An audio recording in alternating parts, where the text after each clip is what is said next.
据执法部门透露，海军总部枪击案嫌犯亚历克西斯曾经饱受多种精神疾病折磨，包括多疑症和幻听症。而罗德岛州警方透露，今年8月7日，他们曾经接到亚历克西斯的报警电话。电话中，亚历克西斯称自己总能听到有人跟他讲话，而且这些人透过他宾馆房间的地板、墙和天花板向他大声吼叫。他还感到有人用微波炉产生的震动侵入他的身体。而为了试图摆脱这一切，亚历克西斯当晚曾经3次更换了宾馆。This is clear delusional thinking. It is also paranoid delusional thinking.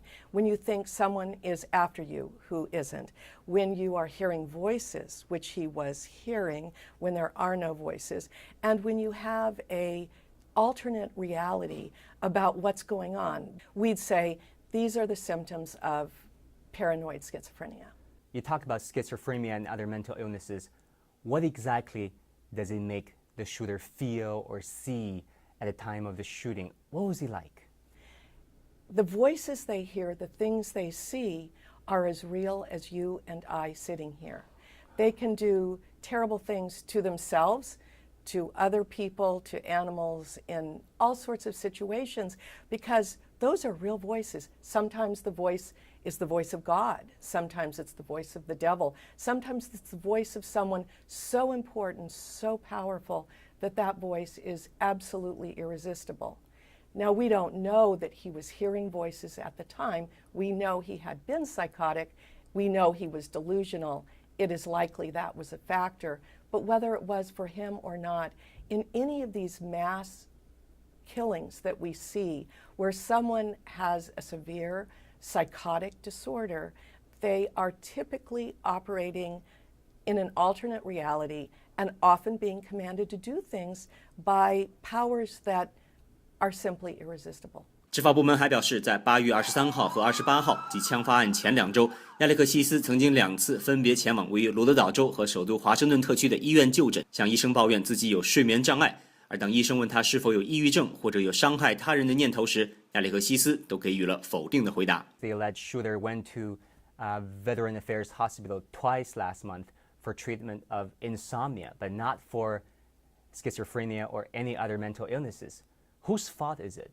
The United States, unfortunately, has spent the last half century dismantling its mental health system for people with the more severe illnesses. We used to have hospitals where people could get psychiatric treatment if they were too ill to function in the community.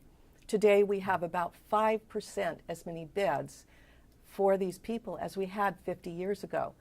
We also are providing, we have tightened our laws so that we very much restrict who is eligible to receive court-ordered treatment because they are so ill they cannot function safely in the community. So what we've done is dismantle our mental health system for the most vulnerable at-risk people. So what is the result?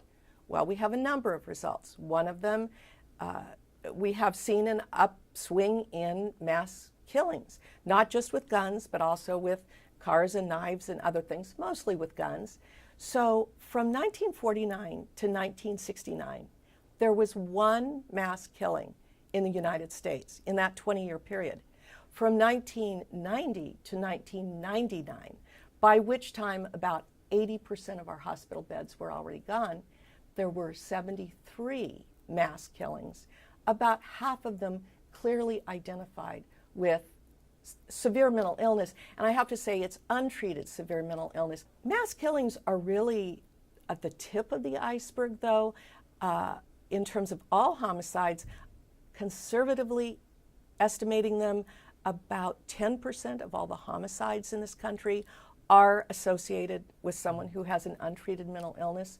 去年12月枪杀自己母亲和26名小学师生的康州枪击案嫌犯亚当·兰萨，和去年7月射杀12人的科罗拉多州妓院枪击案嫌犯霍姆斯，都被执法部门后来确认患有不同程度的精神分裂症。而总统奥巴马试图将精神疾病史纳入购枪身份核查的控枪提案，在今年4月曾经遭到美国国会参院的否决。央视记者美国华盛顿报道。